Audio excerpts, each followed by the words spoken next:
FGO's most important day of the year will soon be on us. You know what I'm talking about.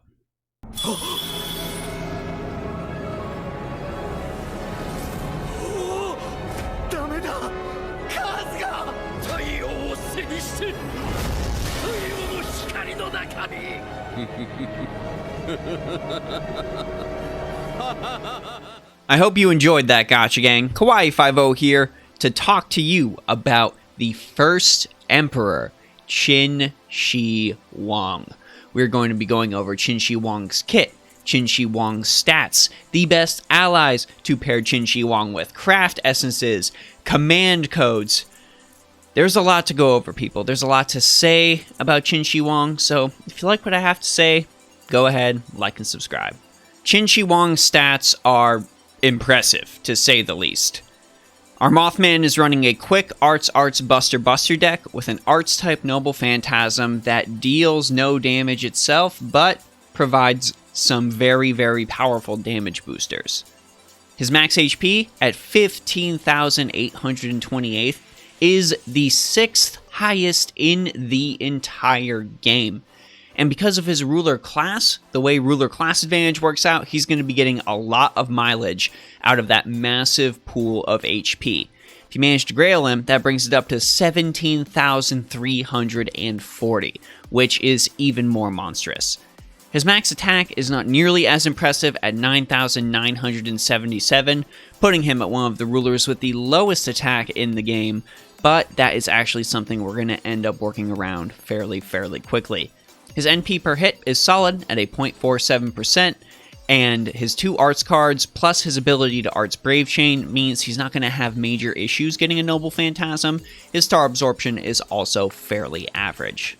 The single passive skill Qin Shi Huang has is not important, so let's start with Qin Shi Huang's first skill, Scripts Should Be Burned Rank A.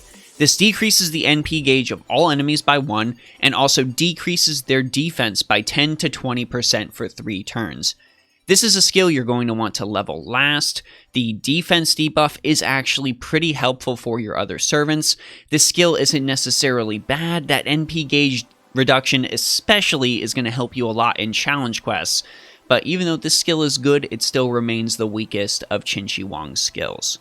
Qin Shi Huang's second skill is Confusionism Should Be Suppressed Rank A. This has a 70% chance to inflict stun on all enemies for 1 turn, and also increases Qin Shi Huang's attack by 20 to 30% for 3 turns. This is where that low attack stat begins to start not really mattering that much. Even though Qin Shi Huang is a ruler, and you're not going to be getting class advantage on the majority of enemies you fight, that attack boost is going to end up going very far when we start to continue to build Qin Shi Huang when it comes to Qin Shi Huang's Noble Phantasm and the craft essences and command codes we give our Emperor. So keep an eye on this skill, level it second. Qin Shi Huang's final skill is Eternal Reign Rank A. This increases his Noble Phantasm gauge by a staggering 30 to 50%, cleanses him of all debuffs, and heals him by 1,000 to 3,000 HP every single time it's used. There's a lot riding on Qin Shi Huang's Noble Phantasm, so much so that we really want to try and focus on getting to it as much as possible, so maxing this skill first is going to be huge towards making that happen.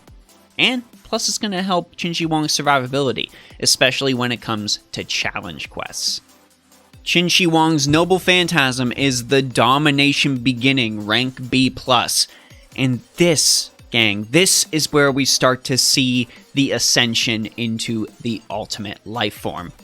This Noble Phantasm gives Qin Shi Huang invincibility, while also giving the Emperor target focus, which means that the enemies will attack Qin Shi Huang, but not deal any damage to him. This automatically becomes very great at tanking single target Noble Phantasms.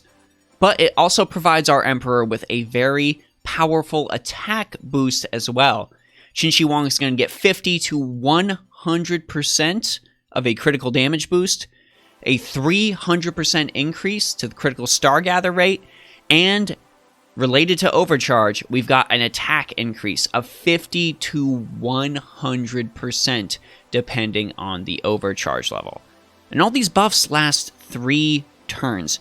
Since they last 3 turns, if you've got a way to charge Qin Shi Huang's Noble Phantasm very, very quickly, you're going to get instances of some of these buffs stacking. And if you can get some of these buffs to stack, my friends, the damage that Qin Shi Huang is going to deal is going to just be absolutely unheard of for any ruler type servant. Plus, with that overcharge effect, you can even use this last in a Noble Phantasm chain, and for the next few turns, Qin Shi Huang is going to get a 75% attack boost at base? What are they thinking giving this ruler an attack boost, people? What are they thinking? 2 attack boosts! Remember, second skill's an attack boost too. As a little addendum talking point on this Noble Phantasm, I have seen some people saying on the internet that NP2 is pretty much necessary for Qin Shi Huang, and I would advise you not to listen to anybody saying that. NP1 is more than sufficient. That extra 25% critical damage boost is nice, but it is not going to make or break the Noble Phantasm. So please keep that in mind. As far as allies go, Qin Shi Huang can honestly fit on absolutely any team. That Noble Phantasm is just super, super powerful, and his abilities as an anchor type servant are second to none.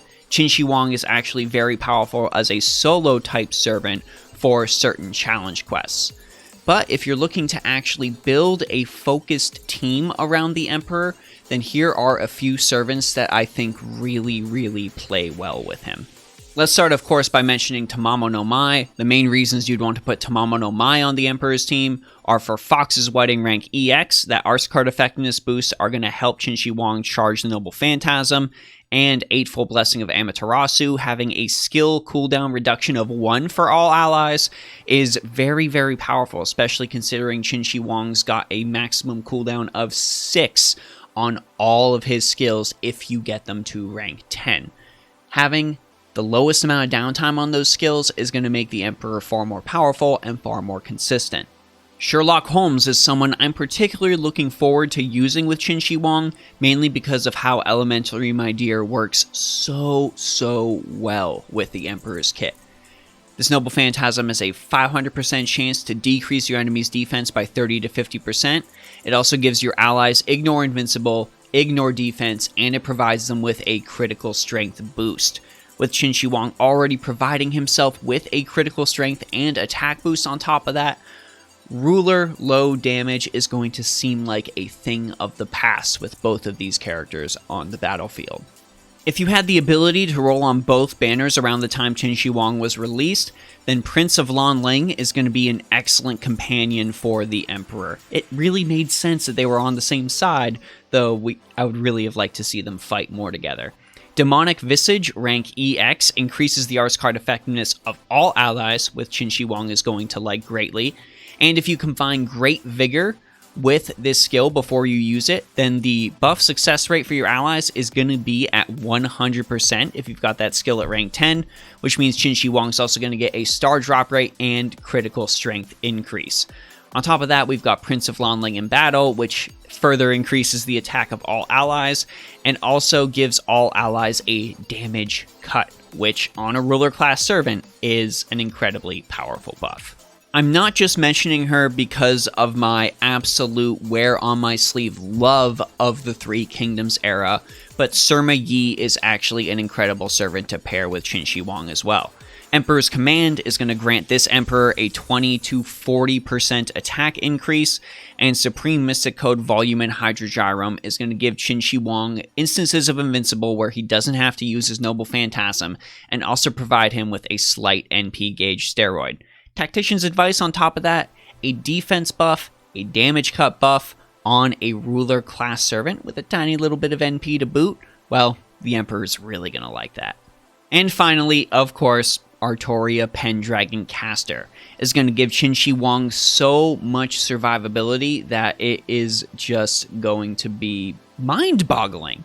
Charisma of Hope, granting an NP gauge boost, means you're going to get the domination beginning faster, plus that attack boost is going to be on Qin Shi Huang with his other attack boosts as well.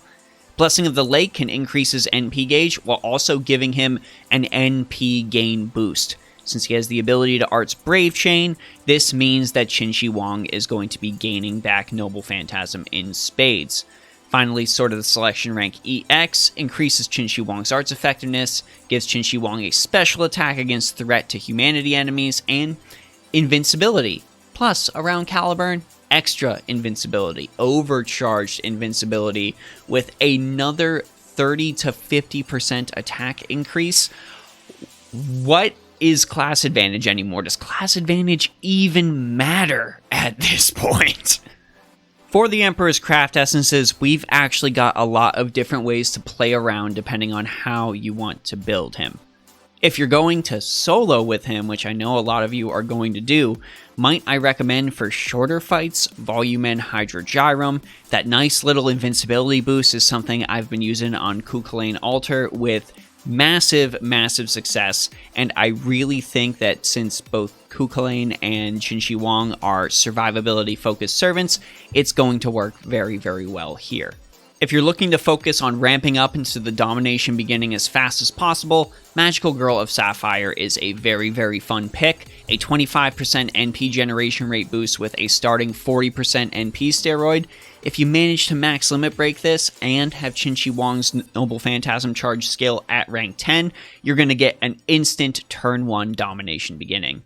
Speaking of craft essences with a starting 50% NP steroid, Devilish Bodhisattva works really well in that it gives Qin Shi Huang access to the 300% overcharge on the domination beginning, which means a 75% attack increase for 3 turns. If you're able to ramp up some critical stars very quickly, this means that the Emperor is going to be doing a large amount of crit damage very fast, and you might even end long battles before they can get too dicey. But if a critical damage focused Qin Shi Huang is more your bag, then Conversation on the Hot Sands is a good pick. A 400% Stargather rate boost plus a 20% critical strength boost means that those Qin Shi Huang crits are going to be very meaty. For our command codes, we want to focus on crit star absorption on the Emperor's arts cards to make sure that those stars are going towards those cards at the right time and we can maximize NP gain off of those. So honestly, like I usually recommend for arts cards, Immature Illusionary Command Seal or any sort of equivalent is a fantastic pick, funneling those stars where you want them to go so you can use the domination beginning. Speaking of ramping up to that Noble Phantasm, Magus of Flowers is always a phenomenal pick. You could probably chuck this on his quick card and it will be fine. Once every 3 turns you get a 10% NP charge. It might not seem like much, but every little bit helps, and every little bit that you get means another fast track to giving the Emperor a turn of invincibility. I'd like to give a shout out on this next rec to my friend Shin Edi, who showed me the value of command codes such as White Vessel's Command Seal when it comes to soloing. The debuff removal can be absolutely incredible, especially when you're facing enemies that hit you with things you can't invincibility through, such as Curse. If you want to play the Qin Shi Huang solo long game, then this is a must. And speaking of removing ailments and debuffs, Cosmos Voyager's License can be an excellent pick. Not only does it ignore debuffs when you're attacking with the card, but it grants you 2 nice little critical stars. I know 20% crit chance doesn't really seem like a lot, but every little bit always adds up. When I made my first video on this new channel, everyone, Best Servants of 2020, I said at the end of that video that Qin Shi Huang was the best servant that came out in 2020. And now on the eve of his launch, I stand by that statement fully. Qin Shi Huang not only embodies all of the benefits of the ruler class, but with the buffs that are available to him, he has very few of the detriments. Class advantage really doesn't seem to matter that much when your critical damage and attack are so high that it just seems like your character ignores it. The utility in his Noble Phantasm, providing both defensive and offensive options at the same time, cannot be understated. In an era where we are getting servants that have a 20% NP steroid, Qin Shi Huang is coming at us with not only a 50% NP steroid, which would be fine enough on its own, but an NP steroid that recovers HP and removes debuffs. the myriad of attack boosts, the defense reduction, the NP gauge reduction that is monstrously good in challenge quests. He's got it all. Qin Shi Huang has it all, to the point that I hold no qualms about saying that this emperor is the best ruler in the entire game. If you have any love for the ruler class, if you have the slightest bit of love for Qin Shi Huang, for Jun Fukuyama, for anything related to this character, he is absolutely worth rolling for. I would just be, I don't know, gang, I would just feel sick to my stomach if I did not recommend rolling for him. He is that amazing, and I really hope I pull him when his banner goes live. But as always, I want to know what you all think, so go ahead and let me know your thoughts on the first Emperor down in the comment section below. Let me know any team comps you might want to run with Qin Shi Huang, any craft essences or command codes I might have missed, and if you're watching this after the banner has gone live, let me know if you've pulled Qin Shi Huang, how many copies you've pulled, if you've pulled anyone else along with him. I wish you all the greatest luck on those rolls.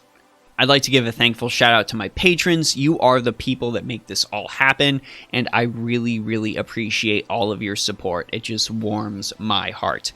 If you want to talk about video games, my Discord channel is always open, and we have some very fun conversations going even right now, and maybe someday I'll be able to go back to Twitch, so if you want to check that out too, well, that door is always open as well. This is Kawaii50, hoping you all have a phenomenal day. I'll see you all in the next video.